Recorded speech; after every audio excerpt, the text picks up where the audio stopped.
কুড়িগ্রামে তীব্র নদী ভাঙন দেখা দিয়েছে। নদী ভাঙনে ৪০টি পরিবার গৃহহীন হয়ে পড়েছে। ঝুঁকিতে রয়েছে শতাধিক পরিবার।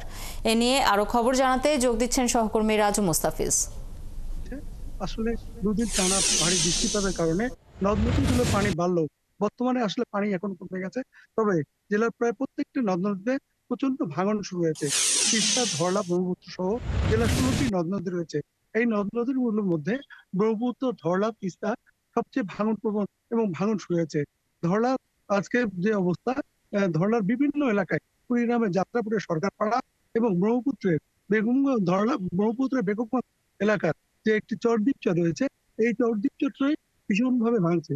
এখানে যে জিনিসটি হয়েছে, এখানে কমিউনিটি ক্লিনিক, স্কুল এবং গত দুদিনে প্রায় ৬০টি পরিবার সম্পূর্ণ ভেঙে নদীগর্ভে বিলীন হয়ে গেছে। এখানকার মানুষরা চরম দুর্ভোগে পড়েছে। আমি তিস্তা এলাকার বিভিন্ন জায়গায় ঘুরে দেখেছি যে কিতাবখা, গতিয়াশাল, সরিষাবাড়ি সহ বিভিন্ন এলাকায় প্রচন্ড ভাঙন চলছে। এইসব ভাঙনে ঘর বাড়ি মুহূর্তের মধ্যে ভেঙে যাচ্ছে এবং নদীর যেসব এলাকায় ভাঙছে, ওইসব এলাকায় নদীর তীব্র স্রোতের কারণে মানুষজন তাদের যে ঘরবাড়িগুলো আছে, এই ঘরবাড়িগুলো দ্রুত নিয়ে আসতেও সময় পাচ্ছে না এবং তারা দুর্ভোগে পড়েছে।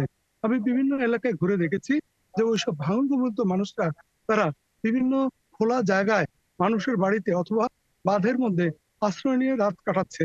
এইসব এলাকার মানুষের পাশাপাশি গবাদি পশুগুলো চরম দুর্ভোগের মধ্যে দিন কাটাচ্ছে। এবং এই যে ভাঙনের যে অবস্থা, এই অবস্থায় পানি উন্নয়ন বোর্ডের সাথে আমার কথা, নির্বাহী প্রকৌশলীর সাথে আমার কথা হয়েছে।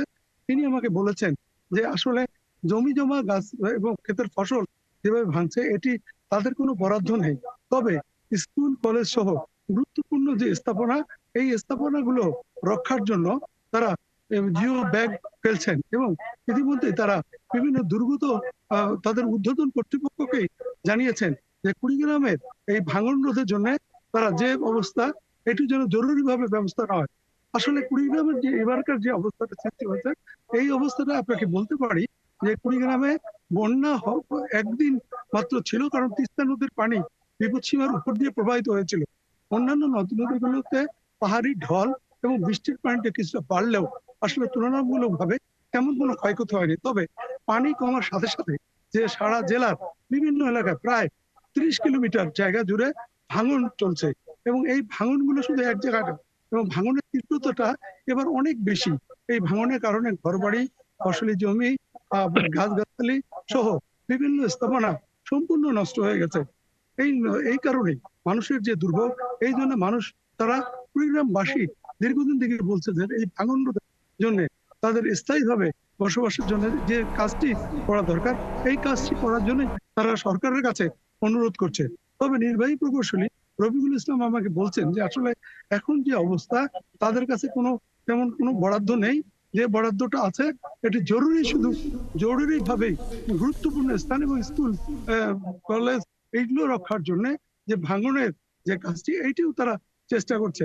আপনাকে বলে রাখি যে কুড়িগ্রাম যে বেগমগঞ্জ যে ইউনিয়ন, এটি চরদ্বীপ চরের মধ্যে, এখানে মানুষের দুর্ভোগের জন্য একটি কমিউনিটি ক্লিনিক ছিল। এই ক্লিনিকটি ওই চরবাসীর জন্য এবং আশেপাশের চরবাসীর জন্য একটি স্বাস্থ্য কেন্দ্র বলা যায়। রাজু মুস্তাফিজ, নিশ্চয়ই আরো তথ্যের জন্য প্রয়োজনে আবারও পরবর্তীতে ফিরবো আপনার কাছে। আমাদের সাথে সহকর্মী রাজু মুস্তাফিজ যুক্ত হয়েছিলেন।